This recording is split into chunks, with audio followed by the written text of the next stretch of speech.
Penipuan online adalah penggunaan layanan internet atau software dengan akses internet untuk menipu atau mengambil keuntungan dari korban, misalnya dengan mencuri informasi personal yang bisa memicu pencurian identitas.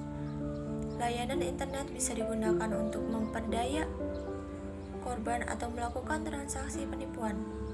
Sementara penipuan online shop adalah penipuan dalam ranah jual beli yang menggunakan layanan internet untuk menipu korbannya.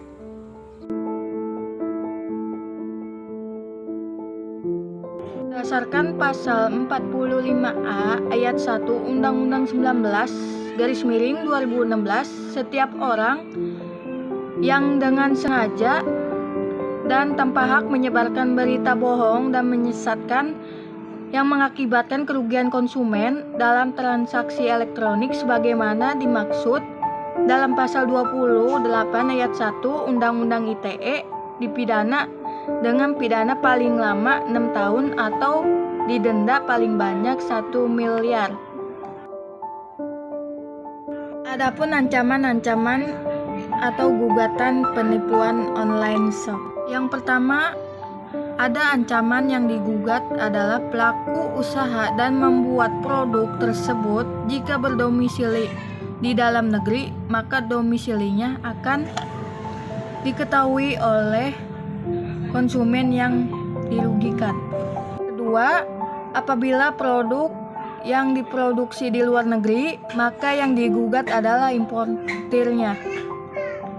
Karena UU PK tidak mencakup usaha di luar negeri. Ketiga, apabila produsen maupun importirnya yang tidak diketahui, maka yang digugat adalah penjual dari siapa konsumen membeli barang tersebut.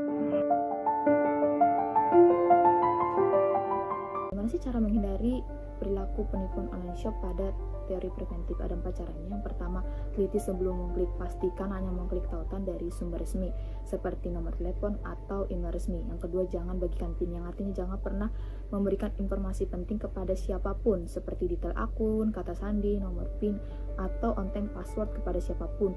Yang ketiga, bayar dengan metode yang aman. Pastikan situs tersebut aman yang menggunakan protokol HTTPS jika ingin transfer uang kepada siapapun melalui internet banking. Cek ulang nama rekening apakah sesuai dengan nama perusahaan yang dituju. Jika ragu, coba verifikasi ulang nomor rekening ke cekrekening.id, basis data yang menggunakan nomor rekening. Dan yang terakhir, waspada dengan nomor yang tidak dikenal. Selanjutnya di sini saya juga akan membahas bagaimana sih cara tips belanja online agar tidak tertipu. Ada 10. Yang pertama, cari tahu reputasi penjual. Yang kedua, cek ulasan produk. Ketiga, cek apakah harganya masuk akal. 4, baca deskripsi produk. 5, cermati syarat dan ketentuan yang ada. 6, hindari transfer langsung. 7, simpan bukti pembayaran. 8, pastikan keamanan perangkat. 9, cek paket dan hilangkan jejak data, yang artinya setelah paket sampai di tangan, hal pertama yang harus dilakukan adalah membuka dan memeriksa isi di dalam paket. Biasanya saat barang dikirim akan ada identitas pembeli yang berisi data-data pribadi seperti nama, alamat, hingga nomor telepon. Jangan biarkan data-data tersebut kamu buang begitu saja di tempat sampah. Sebelum kertas catatan berisi data itu dibuang, gunting dan hancurkan terlebih dahulu agar tidak terbaca. Hal ini untuk menghindari penipuan yang bisa saja mengatasnamakan diri kita berbekal data-data yang tertera pada paket pengiriman. Dan yang terakhir, 10, belanja di official store. Mungkin itu saja pembahasan yang bisa saya berikan, semoga bermanfaat, dan catatannya adalah berhati-hatilah. Berikutnya yang terakhir ialah bagaimana cara menanggulangi penipuan online shop ataupun cara untuk mengurangi terjadinya penipuan online shop. Salah satu cara yang dapat kalian lakukan ialah dengan melaporkan para pelaku. Nah, pelaporan ini terbagi ke dalam beberapa bentuk, dan saya akan menjelaskannya. Yang pertama ialah kalian dapat melaporkannya melalui bank. Laporan ini dapat dilakukan apabila modus yang digunakan oleh para pelaku ialah dengan meminta sejumlah uang dan mengirimkannya melalui bank.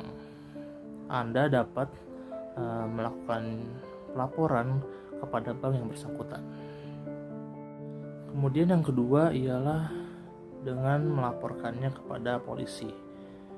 Nanti pelaporan yang kalian lakukan akan ditindaklanjuti oleh polisi dengan melakukan penyidikan serta penyelidikan sehingga pelaku dapat ditangkap dan dijatuhi hukuman. Kemudian untuk yang ketiga, kalian dapat melaporkannya melalui situs lapor.go.id. Situs ini merupakan situs yang dibuat pemerintah untuk mengirimkan aduan masyarakat ataupun sebagai layanan aspirasi masyarakat. Situs ini dapat diakses dengan mudah karena bisa diakses kapan saja dan di mana saja. Lalu yang keempat, kalian dapat melaporkannya melalui Badan Regulasi Telekomunikasi Indonesia atau yang disingkat BRTI.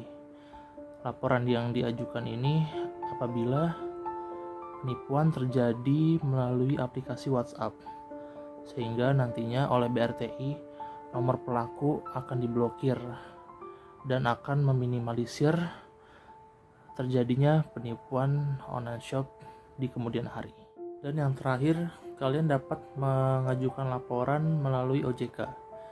Ada 3 cara dalam mengajukan laporannya.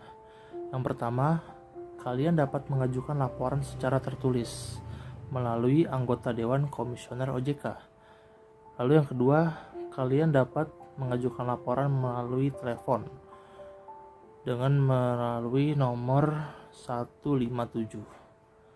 Lalu yang ketiga, kalian dapat mengajukan laporan secara online dengan mengirimkan email ke konsumen@ojk.go.id. Ya, jadi seperti itu cara untuk menanggulangi ataupun untuk mengurangi terjadinya penipuan online shop. Waspada penipuan online, hati-hati berbelanja. Waspada penipuan online dan hati-hatilah dalam berbelanja.